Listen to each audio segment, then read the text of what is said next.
31 matches बनते हैं total, यानी 452 मैचेस बनते हैं हमारी टीम को। देखें, टीम को हमने डेब्यू करवाया है पूरी सीरीज़ के अंदर।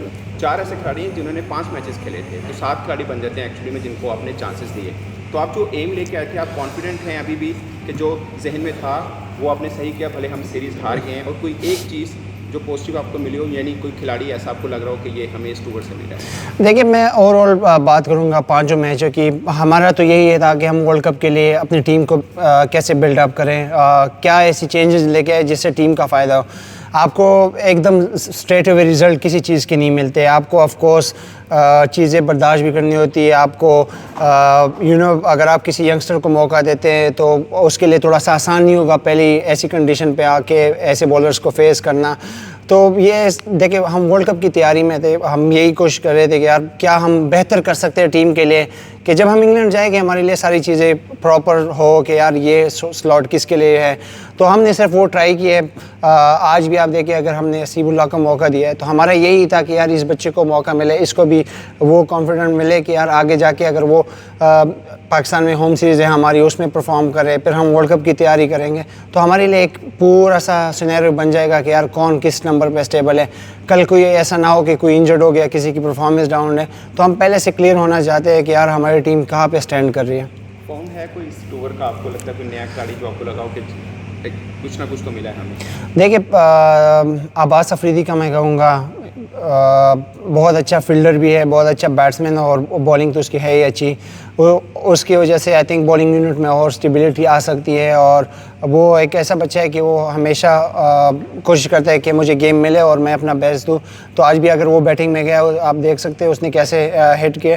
तो अब्बास अफरीदी पाकिस्तान का बहुत अच्छा प्रोस्पेक्ट है। साइम अयूब स्टिल उसने वो परफॉर्म नहीं की, लेकिन उस बच्चे में वो एबिलिटी है कि वो पाकिस्तान को अच्छा सर्व कर सकते हैं। शाहीन, आपको पता है जब पाकिस्तान हार रहा होता है तो अजीब सी बातें हो रही होती हैं, खासकर फैंस और सोशल मीडिया पे तो कुछ चीज़ें बड़ी चल रही होती हैं। आपका और हफीज़ का कैसा आपस में कोऑर्डिनेशन कैसी? क्योंकि लोग समझते हैं कि शायद कुछ बहुत ज़्यादा अच्छी है नहीं, और ऐसी खबरें भी आती हैं कि फिर टीम मैनेजमेंट चेंज कर दी जाए। आपको लगता है कि वर्ल्ड कप के नज़दीक ऐसा कोई स्टेप होना चाहिए पाकिस्तान के लिए?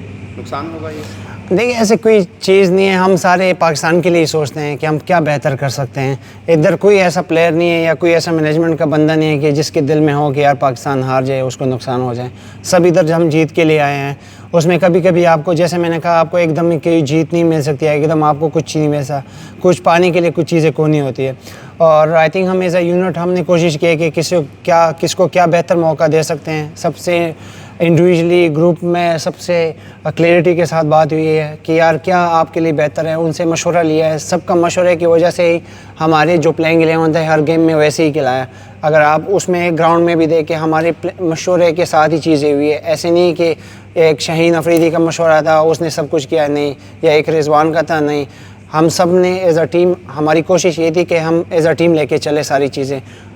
कुछ चीज़ें उसमें अच्छी नहीं थी, कुछ चीज़ें अच्छी थी, लेकिन जो अच्छी चीज़ें थी हम कोशिश करेंगे कि वो हम आगे लेके जाएं। हफीज़ के बारे में थोड़ा सा बोलिएगा, कैसा रहा आपका बीइंग कैप्टन, उनके साथ रिलेशन कैसा रहा? हफीज़ भाई ऑलवेज़, पहले तो ये कि वो जब मैं एज अ प्लेयर खेला था, हफीज़ भाई के साथ हमेशा यंगस्टर को वो सपोर्ट करते हैं।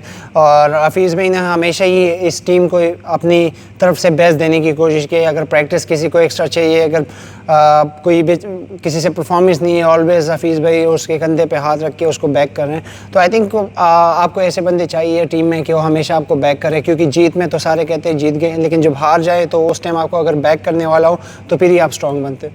शाहीन, 2-3 चीज़ें हैं। हमने अफ़गानिस्तान के ख़िलाफ़ शारजा में भी इसी तरीके से सीनियर्स आप समेत को बिठा के एक्सपीरियंस किया था, उसका कोई हमें फ़ायदा नहीं मिला था। फिर आज़म भी ड्रॉप हो गया, उसके बाद सारे वो ड्रॉप हो गए जो वहाँ सेलेक्ट हुए। तो अब इस सीरीज़ में भी हमने देखा कि जो तजर्बे किए हैं बज़ाहिर रिज़ल्ट से और उन प्लेयर्स की इनफरादी परफॉर्मेंस से ये तजर्बे कामयाब नहीं हुए हैं। आपके इसमें क्या ओपिनियन? देखिए, अगर आप कह रहे हैं कि उस टूर से हमें कोई नहीं मिला, हमें उस टूर से हमें साइम अयूब मिला, उस टूर से हमें एहसानुल्लाह मिला, उस टूर से हमें ज़मान खान मिला। अगर ज़मान अकेला है, वो PSL वगैरह, एहसानुल्लाह अकेला है, साइम अयूब अकेला है, लेकिन इंटरनेशनल का अपना एक्सपीरियंस होता है, इंटरनेशनल का अपना प्रेशर होता है। उन बच्चों ने उधर खेला, उन बच्चों ने इधर खेला। ये क्योंकि देखिए, मैंने जैसे कहा, एकदम आपको किसी चीज़ के भी रिज़ल्ट आपको नहीं मिलेंगे। आपको दुनिया में किसी चीज़ अचीव करनी है तो उसके लिए आपको मेहनत करनी पड़ती है। एक सीढ़ी चढ़ने के लिए, एक रूम चढ़ने के लिए आपको सीढ़ियाँ चाहिए होती है, स्टेप बाय स्टेप। आप डायरेक्ट छत पे नहीं जा सकते। तो यही एक प्रोसेस होता है कि आप टीम को खिलाएं। अगर वो सेलेक्ट भी नहीं हुए तो ये आपका एक बेंच होता है कि आपका अगर खुदा ना खास्ता कोई इंजर्ड हो गया तो आपके लिए डायरेक्ट अवेलेबल होता है पाकिस्तान की प्लेइंग 11 में। तो ये सब का सिनेरियो का मतलब है कि हमारे पास प्लेयर अवेलेबल भी हो, जिसको अगर फिर हम चाहे कि यार ये बेस्ट प्लेयर है तो उसको हम उधर से ले लें कि टीम में कॉम्बिनेशन के लिए आसान हो फिटिंग होना।